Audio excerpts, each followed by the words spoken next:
After the United States made an abrupt turn on immigration policy nearly 2 years ago, asylum seekers began crossing into Canada in an irregular fashion. Since then, thousands have come to this country in search of safe haven. Today, most of them remain in limbo as governments struggle to meet the needs of this unusual influx across our southern border. Joining us now for a closer look, Anver Saluji. He is Assistant Vice President of Ryerson International and a professor in the Department of Politics and Public Administration at Ryerson University. Immigration and refugee lawyer Kevin Weiner. Loli Rico, co-director of the FCJ Refugee Center, and Anna Mailer-Paperny, reporter for the Reuters news agency, and we are delighted to welcome 4 new voices on our program here. None of you has been here before, although your husband, Francisco Rico Martinez, whose name I love to say, has been here many times. Yes. So we're happy you're on with him. Why don't you get us started? Let's ask everybody this question off the top. In one sentence, sum up the current situation with asylum seekers in Canada. One sentence. Welcome refugees. Doors are open. The doors are open. Yes. Kevin, your one-line summation of where things are at? I think Canada is experiencing a refugee management crisis and a government that has failed to ensure that refugees can get a hearing in a timely period of time. Anver. Challenging for the government, difficult for the refugees, and ambivalent with respect to the population at large. Ambivalent. Yep. More on that later. Anna. I think due to a confluence of factors internationally, both south of the border and across the globe, Canada is seeing more asylum seekers than it has in decades, and it's causing unprecedented challenges on a management level, on a humanitarian level, on a political level, across the board. Let me, while you have the floor, get you to follow up on that, because you've been reporting on this, obviously, for Reuters for a while now. Where are things at now? So what we saw starting in the beginning of 2017 was this influx of people crossing the border irregularly, primarily at Roxham Road in Quebec, but also elsewhere in Manitoba and British Columbia. And they were doing so to get around this agreement that Canada has with the United States called the Safe Third Country Agreement, under which they would be turned away if they came to a regular border crossing. So we saw about 20,000 people come in 2017, and it sort of created this perception of this heightened sense of urgency that, where the government felt it had to do something, it had to be seen to be doing something. And in the years since, we've seen the numbers moderate, but we've seen the rhetoric ratchet up. And we've seen, for example, the creation of a new minister whose job, in part, is to speak to specifically the issue of irregular border crossers. So they put someone in charge of border security. The Liberals, I think, knowing that they need to be seen to be acting on a front where they've been vulnerable. Let me just follow up on that aspect that you said in mid-answer. As the numbers have gone down, Kevin, the rhetoric has ratcheted up. That would seem to be backwards from the way things normally are, which is if numbers go up, rhetoric goes up. How come that's not happening here? Well, the absolute numbers may be going down, but the problem is undoubtedly getting worse. We have a situation where between June 2017 and June 2018, the Refugee Board was increasing the number of claims it heard by, I think, about 35%, while the number of new claims was up by 82%. So every year, this backlog is getting larger and larger. It's putting refugee claimants in limbo.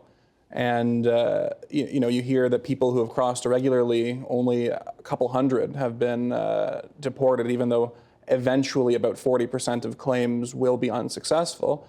And so people are losing confidence that the system is able to do what it was designed to do, which was to provide protection to people who need protection and to ensure that people who do not have valid claims leave Canada once those claims are adjudicated. Anver, let's just understand the 2 different kinds of people we may be talking about, because the pictures of Justin Trudeau and then Premier Wynne welcoming people, I think mostly from Syria at the time, these people who were refugees, we understand what that is. And then there is this other group of people who have been crossing the border in an irregular fashion, and we're told they're asylum seekers. What's the difference?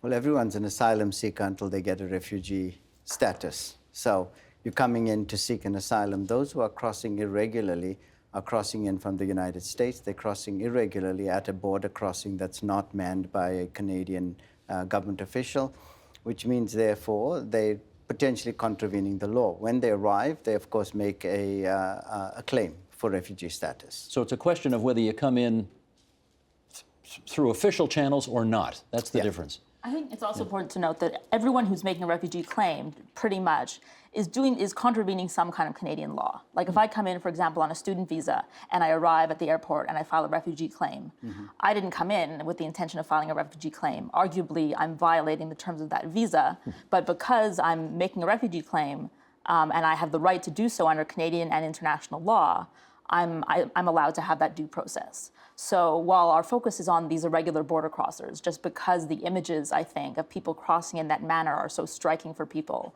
just about everybody who files a refugee claim in Canada is doing so despite Canada's laws. That's a good clarification. Can I ask you a bit about your own personal experience? Yes. Because I suspect you've got a most fascinating story to tell here. You and Francisco came from El Salvador originally? Yes. How many years ago?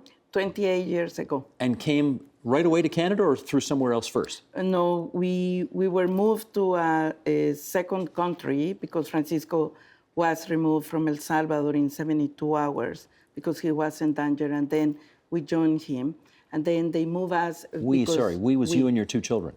Me and my two children. I was pregnant. And you 5 were months. 5 months pregnant at the time. Okay. And then the Canadian government, because at that time in El Salvador, they were doing a special program for Salvadorians, they moved us to Canada. And in that case, we came in January 1990. 1990. Where did you come into Canada?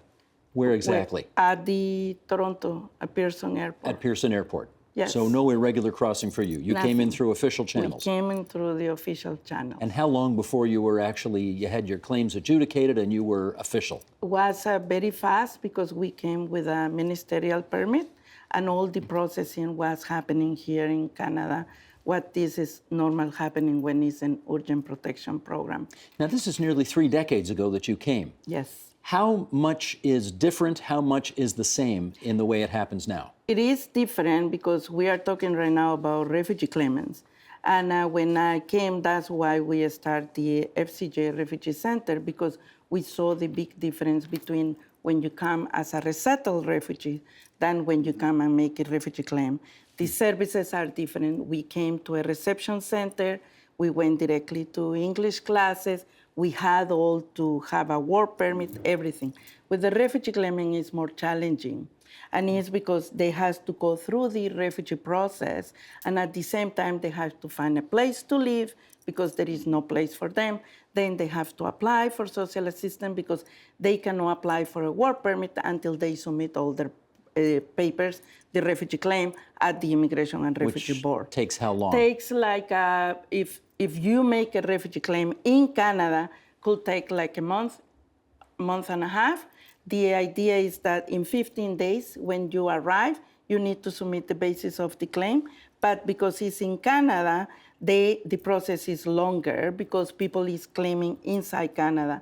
And when this irregular crossing, because they go through Quebec and then they move here, taking a little bit longer for them to do the application for work permit.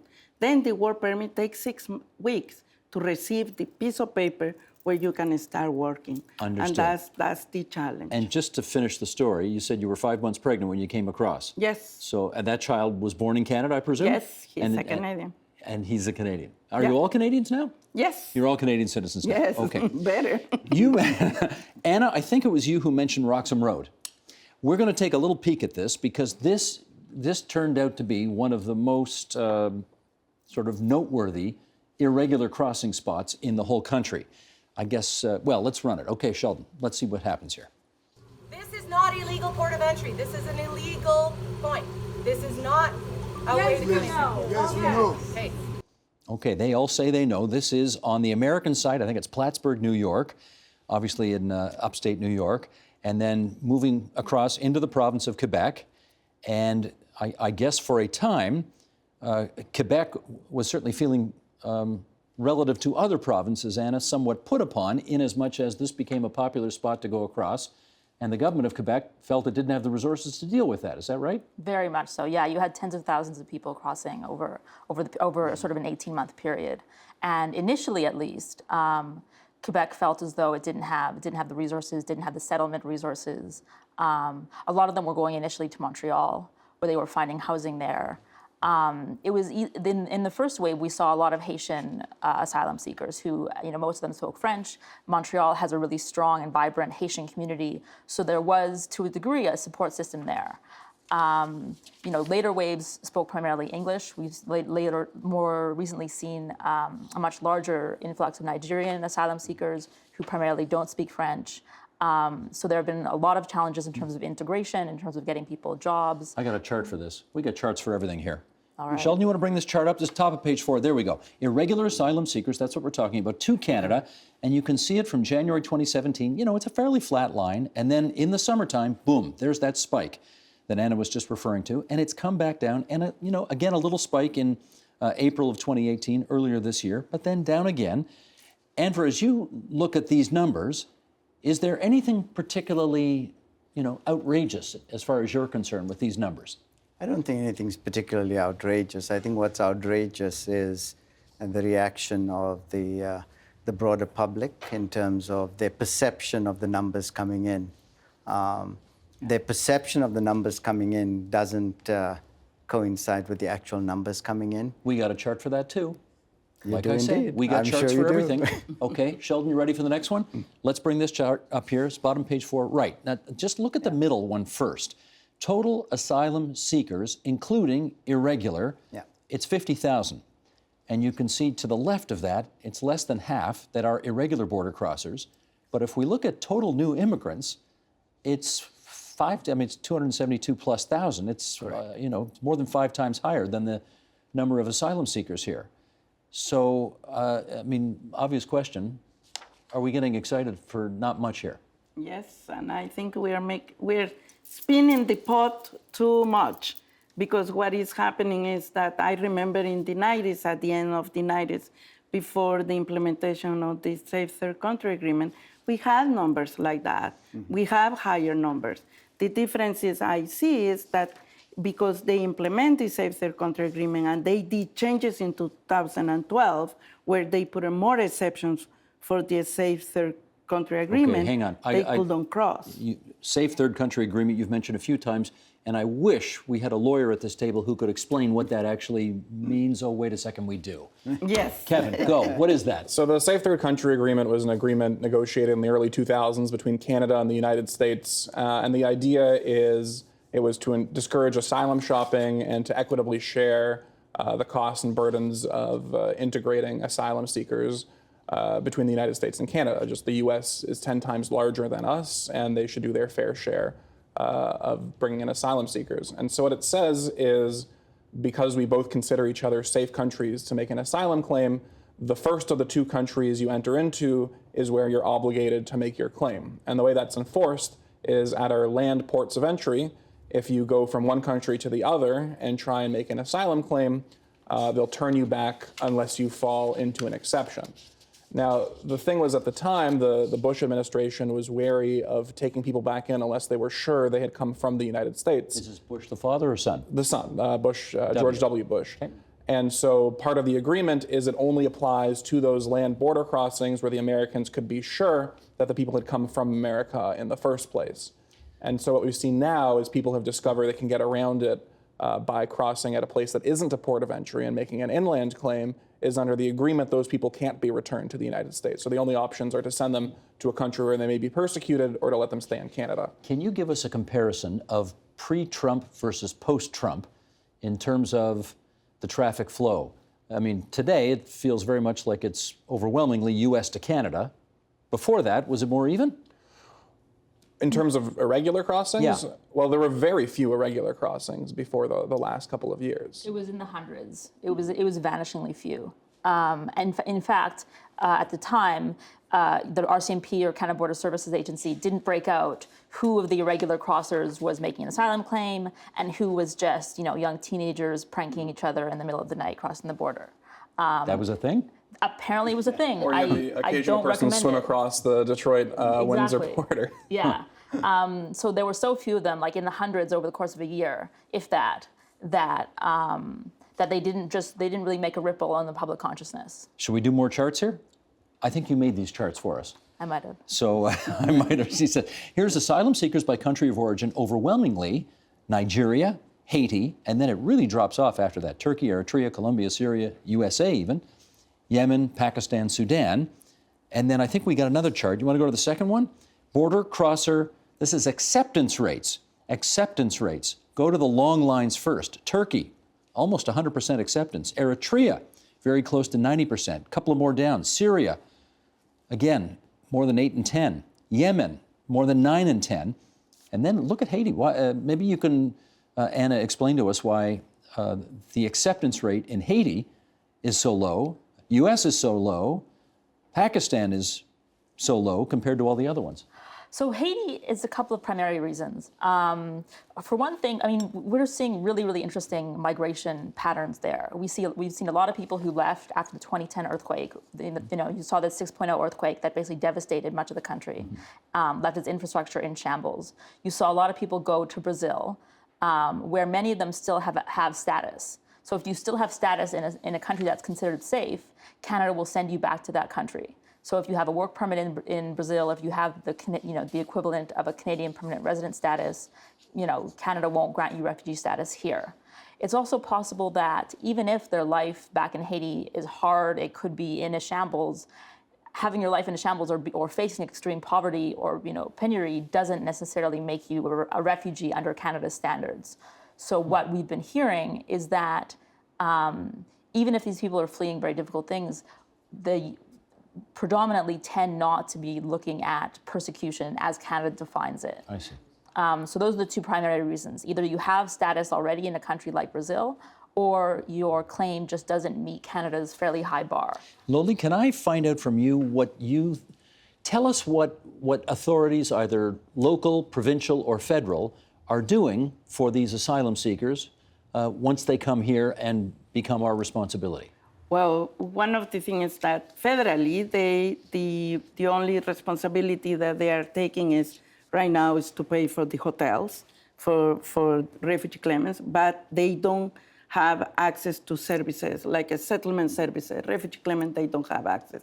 They don't have access to the language training program. Let me stop you and ask about hotels, because I know initially some people were being put up at, for example, university or college campuses in dorms. But now, of course, it's October, the students are back. Where did all those people go? Well, what is happening is that the number of people coming to Toronto was also increasing. And it was increasing since last year. But we have been, the people that we see refugees, we have been telling to the city of Toronto, the number of beds has to increase as well in the shelter system. But I don't know, short vision, or they thought that was only crisis. They give 20 million at the beginning last year to start, even the beginning of this year, to start in some hotels in a way that they can house them because it was a short vision. Now the numbers were increasing, and then they used the colleges, and now they went back to the hotels. But also the city of Toronto have been challenging the federal government to help to pay for that, no? Do you think, Enver, we're at capacity right now when it comes to dealing with this issue? Well, that's an interesting question. It depends on how you define the capacity. Well, in terms of, being able to provide resources and so on. Well, I think the federal government should be providing resources. The federal, in our system, we split. Federal government makes national policy on immigration and refugee policy, and then it downloads everything else onto the provinces and the cities. And I think that's really fundamentally the real issue. There may be an assumption that this all happened because of Donald Trump's election. Would you care to confirm or deny that? No, I think these are issues that go beyond Donald Trump's election. I see everybody nodding issues. On that. Well, I think it's... For the most part. I mean, it's a factor. It's exacerbated. But it's... I mean, I'd certainly say it's a very important factor in terms of driving people who could claim in the United States to claim in Canada.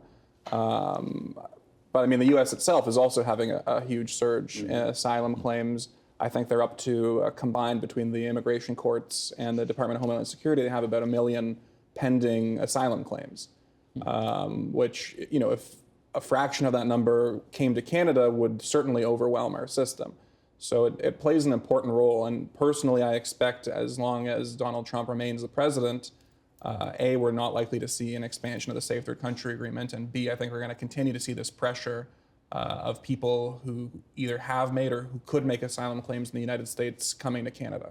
Andrew, But can also I? there was a change in the United States because the United States had in their immigration laws that if you are coming and having gender persecution, you can make a refugee claim there and you can be seen. If you are coming from criminality, for example, you're coming from El Salvador and was gangs related, you can make a refugee claim there, like you can ask for asylum seeker.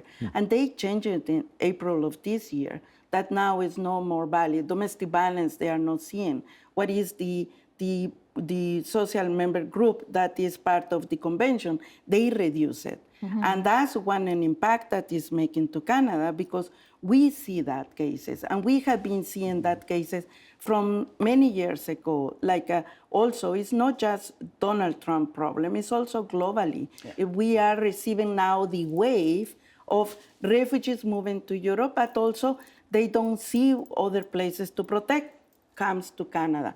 And we have been seeing that traditionally working in the refugee sector when it's an issue or a war in a country, then we said 2 years later on, we will start seeing them here.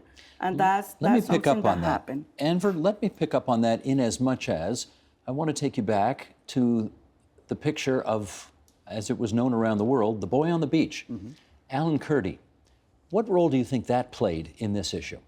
Well, certainly for us in Canada, it played a huge role because it changed the dynamic of the 2015 election. How so? I think the Conservatives were not ready for that picture. It changed. Their discourse was on an anti-immigrant discourse, an anti-migrant discourse, an anti-refugee discourse, and it centered particularly for the Conservatives on the Muslim male, who is demonized as a terrorist. And so their discourse was completely different and out of odds with what was happening globally. So the picture changed the dynamic in Canada. We had a public that became concerned and compassionate and asked the government to do something. Has that changed?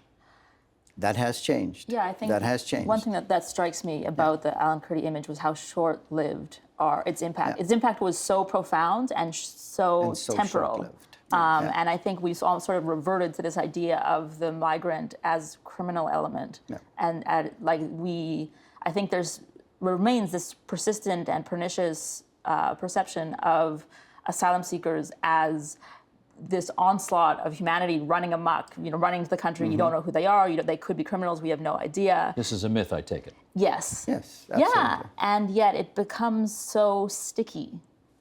Sticky meaning it doesn't go away. It sticks around. Yeah. It's there. Yeah. How come? I think it could be. I mean, Andrew could speak to this more than I could. It could be that it's seductive from a public perception perspective. It could be that it's politically lucrative to stoke it. I mean, it's a concern. There's no question that, you kind of like everyone who comes in, Canada screens for criminality, for, their identity. And, I'm sure there are good reasons to do that. But this idea of people running amok has never been the case. Let me ask Andrew about that. Do you see politicians in this country today stoking that issue in the way that Anna just described? Anna's 100% correct. I mean, listen, it was stoked in our country before Donald Trump by the Conservative government. The Harper government stoked those flames. How about today? Any Today party we or see people it. doing it today? We're seeing it in the province of Quebec. The leadership debate of a few weeks ago were centered fundamentally as being, I think, an anti-immigrant debate. I mean, I have to take issue with that because I think there are a lot of people where they take no issue with people coming in to immigrate. They welcome immigrants, but what they want is for the Canadian government to having control of our borders and to run a system the way that works the way it's supposed to. And the problem is when we see a number of people engaged in what fundamentally is asylum shopping, and then not having hearings for 2 or 3 years, I think people are aware that it creates a big window for abuse. And it's a very small number of people who abuse the system. But back in 2015, we had an asylum system that scheduled hearings within 60 days. And if it failed, you had an appeal heard within a few months. And now if you file a claim, You're going to wait a couple years for a hearing. An appeal would be another year. A judicial review can take another 3 to 9 months. And so, What does that tell you? well, it tells us the system is broken and the government has failed to act, I think, nearly quickly enough. They only funded the system in 2018 when they should have started moving in 2017. And people perceive that we've created an opportunity to come into Canada and work here for a few years, even if your claim isn't valid. And it's bad for the asylum seekers, too. You know, no one wants to come here and wait 2 years to resolve your claim and to bring your family. But that's not a challenge for, I mean, that's a problem of the failure of the state. It's not a problem for the asylum seeker. I don't think we should be blaming the victim here. Exactly. We shouldn't be. But I think But the idea is that the federal government isn't blameless in this situation. Like it's participating in the stoking of xenophobia by allowing the perception of uncontrolled migration and of a system that's broken to continue. And I've heard that before. That people have asked, why didn't the government move in to better fund the Immigration and Refugee Board earlier? And what's the answer? I think, honestly, they didn't think it was as big a deal as it turned out to be. Yeah, because in the last year budget, they didn't give resources to the Immigration and Refugee Board. They did funding to review the Immigration and Refugee Board. And in this year, that's when they start implementing the funding to the Immigration and Refugee Board. We have an excellent system. We have some challenges, but I believe the refugee system that Canada has is one of the more that has leadership around the world. It's one of the best around the world. Yes, I don't think that we need to blame the number of people coming. If you see, we need to do a comparison. Canada brought in 2015 25,000 refugees resettlement from Syria. Yes. How many refugee resettlement are in this year right now? Less than 9,000. And one of the people is still the number of refugees around the world is higher. Why not Canada continue bringing more refugee resettlement, and you could see what is the balance with refugee claimants. Anver, let me get your take on this, because we have a situation, if I understand it properly, where there is considerable, whether the facts support it or not is another question, but there is considerable angst among the population about this story. We also, next year, are going to have a federal election in this country, a year away. You can see a confluence of these two events coming and the impact it might have. What do you see? I think it's going to be a challenge for the federal government. I think the next election, if what's happening in Europe is anything to go by, and we're seeing migration as an important challenge that government after government has faced in Europe, and the move to center-right governments, the rise of center-right parties, on the issue of migration, on the issue of the resettlement of refugees and asylum seekers, that is only a harbinger of things to come for 2019. The federal government needs to take this into action. I mean, it needs to act on this. Absolutely. I definitely expect it will be an issue. Yeah. I mean, especially now with NAFTA wrapped up and trade probably playing a bit less of an issue. I think people need to ask themselves whether the government has done an adequate job in maintaining our asylum system.